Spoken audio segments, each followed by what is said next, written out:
ఈటిలోని కెరటాలు ఏరు విడిచిపోదు, ఎదలోపలి మమకారం ఎక్కడికి పోదు.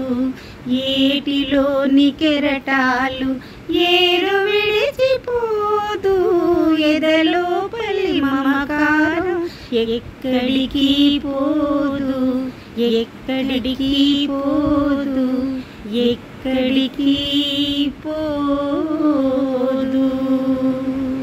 ఏటిలోని కెరటాలు. హాయ్ అండి, అందరికీ గుడ్ ఈవినింగ్. ఇప్పుడు ఈ వీడియో మీకు ఎందుకు చేస్తున్నానో తెలుసండి, మీకు ఒక విషయం చెప్పాలని. ముఖ్యంగా గృహిణుల దినోత్సవం శుభాకాంక్షలు.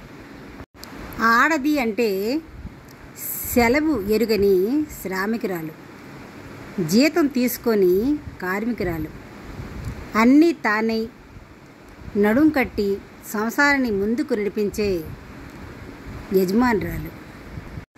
నిజమే కదండి? నేను చెప్పిన దాంట్లో ఏమైనా పొరపాటు ఉందా? లేదు కదా, ఇదే నిజం. అయితే ఈ కడలికి ఆడదాని జీవితానికి చాలా దగ్గర సంబంధం ఉందండి. అది ఏంటంటే, నిరంతరము సముద్రం అలలు అలలు పొంగిస్తూ నిరంతరం శ్రమిస్తూనే ఉంటుంది. ఎప్పుడు కూడా తనకి రెస్ట్ అనేదే ఉండదన్నమాట. ఎన్ని అవకతవకలున్నా తనలోనే దాచుకుంటుంది. పైకి మాత్రం గంభీరంగా కనిపిస్తుంది. ఎన్ని సుడులున్నా బయట మాత్రం కనపడనీదు కడలి. కానీ తనకు మించినటువంటి కోపం, తను ఎంత ఓదార్చుకున్నా ఓర్పు సహించలేనంతగా వేడి పుట్టినప్పుడు ఇక సుడిగుండం ఏర్పడి పొంగిపోతుందన్నమాట. కోపంతో ముంచివేస్తుంది. ఓర్పు కూడా కొంత హద్దు ఉంటుంది కదండి. అలాగే కడలికి కూడా ఓర్పు ఉన్నంత వరకు బాగానే నిర్మలంగా కెరటాలతో చక్కగా అందంగా, ఎన్ని బాధలున్నా బయటకు కనిపించకుండా, ఎన్ని లోటుపాట్లున్నా, ఎన్ని సుడులున్నా బయటకు కనబడకుండా ఎంతో గంభీరంగా తన పని తాను తీసుకుపోతుంది. కోపం వచ్చిందంటే ఇక అల్లకల్లోలమే కదా. అలాగే ఆడది కూడా శాంతి ఓర్పుతో సంసార భారాన్ని మోస్తూ పిల్లల్ని ప్రాణాలకు తెగించి కని తను బతుకుతుందో లేదో కూడా తెలియని పరిస్థితిలో కూడా బిడ్డల్ని కనాలనే ఆసక్తితో 9 నెలలు మోస్తుంది.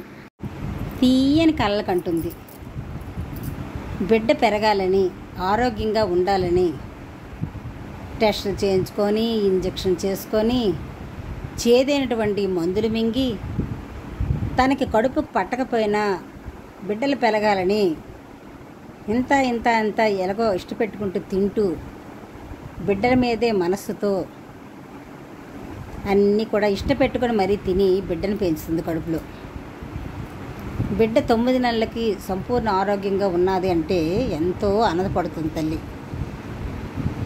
ఆ తర్వాత డెలివరీ టైం వచ్చినప్పుడు ఎన్ని నరక యాతనలు. ఆ నొప్పులు అంత కాదండి, చిన్న ముళ్ళు గుచ్చుకుంటూనే ఎంతో బాధపడతాం. అలాంటిది నొప్పులు ఎలాగుంటాయి తెలుసా? పొత్తు మీద సుత్తి రాళ్లతో కొట్టినటువంటి నొప్పి పొత్తు మీద, నడుము మీద కలుగుతుంది. ఆ నొప్పి అనుభవించిన ఆడవాళ్ళకే మాత్రమే తెలుస్తుంది, మగవాడికి తెలియదు. అయితే ఆ నొప్పులు పడుతూ కూడా బిడ్డల మీద మనసుతోనే ఉంటుంది. ఎంత వేగంగా బిడ్డను చూస్తానని ఇన్ని బాధలు భరించి కూడా ఆఖరిన ఆ డెలివరీలో తన బతుకుతుందో లేదో కూడా తెలియని పరిస్థితి.